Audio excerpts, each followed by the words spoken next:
এই যে মাঝখানে হবে 9, এটাই হচ্ছে আনসার। দেখুন এই যে আমরা এখানেও কিন্তু পেয়েছি 396। দারুণ না বিষয়টা? চলো আমরা পরের ম্যাথে চলে যাই।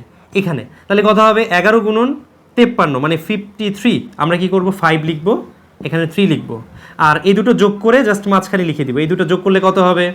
যোগ করলে হবে 5 যোগ 3 মানে 8। তার মানে আমরা এখানে লিখব হচ্ছে 8, 583। দারুণ না বিষয়টা? ডেইলি ইউজ অফ ম্যাথমেটিক্স বইয়ে আপনারা এই টেকনিকগুলো কিন্তু পেয়ে যাবেন, আর ক্যালকুলেশন টেকনিক উইদাউট ক্যালকুলেটর এই বইয়েও আপনারা বিস্তারিত এটা পেয়ে যাবেন। ওকে, এখন আসুন এইটা 97।